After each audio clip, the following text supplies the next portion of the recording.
नमस्कार फ्रेंड्स, मी श्यामल खवई कटा या आपल्या चॅनलमध्ये तुम्हा सर्वांचं स्वागत करते। आज आपण चवाळ्याची भरड करून किंवा चवाळ्याची डाळ करून त्याची आमटी बनवणार आहोत। तर इथे मी एक मोठी वाटी चवाळा घेतलेला आहे, एक कांदा, एक टोमॅटो आणि कोथिंबीर घेतलेली आहे। चवाळा चांगला स्वच्छ निवडून असं 2 वेळा पाणी टाकून चांगला असं मूठ मारून स्वच्छ धुवून घ्यायचा, कारण कीटकनाशक लावलेले असतात, त्यामुळे चांगला स्वच्छ धुवून पूर्ण असं पाणी नितळून घ्यायचं।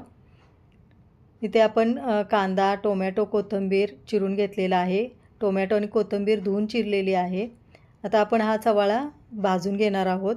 तर इथे मी गॅसवरती लोखंडी तवा ठेवलेला आहे, त्याच्यामध्ये चवाळा टाकून असं सारखं हलवत राहून गोळा भाजून घ्यायचा। करपवायचा नाही आहे, असं गोळाच भाजायचा आहे। आता आपला हा भाजून झालेला आहे, गार व्हायला ठेवूया। गार झाल्यानंतर मिक्सरमध्ये सगळा चवाळा काढून घ्यायचा आहे।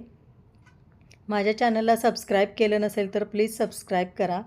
आता हा सगळा चवाळा मिक्सरमध्ये टाकून एक वरती चालू बंद करून आपण हा बारीक करून घेणार आहोत।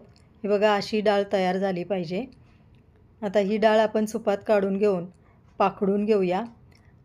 चवाळा भाजून भरडल्यामुळे त्याचे साल निघते आणि मग असं पाखडल्यावरती सगळी साल निघून जाते। तुमच्याकडे सूप नसेल तर पाण्यामध्ये धुवूनसुद्धा वरती साल येते, मग तर धुवूनसुद्धा निघते। आता इथे आपण प्लेटमध्ये काढून घेतलेलं आहे। तर चला फोडणी करूया। कुकरमध्ये मी 1 चमचा तेल टाकलेलं आहे। तेल तापल्यावरती एक कांदा आपण बारीक चिरला होता तो टाकायचा। कांदा चांगला भाजून घ्यायचा, करपवायचा नाही आहे, ट्रान्सपरंट होईपर्यंत भाजायचा। कांदा भाजला की मग हळदपूड टाकायची, चिरलेला टोमॅटो टाकायचा, तो पण चांगलं तेलात परतून घ्यायचा। कांदा टोमॅटो चांगलं परतून घ्यायचं तेलामध्ये।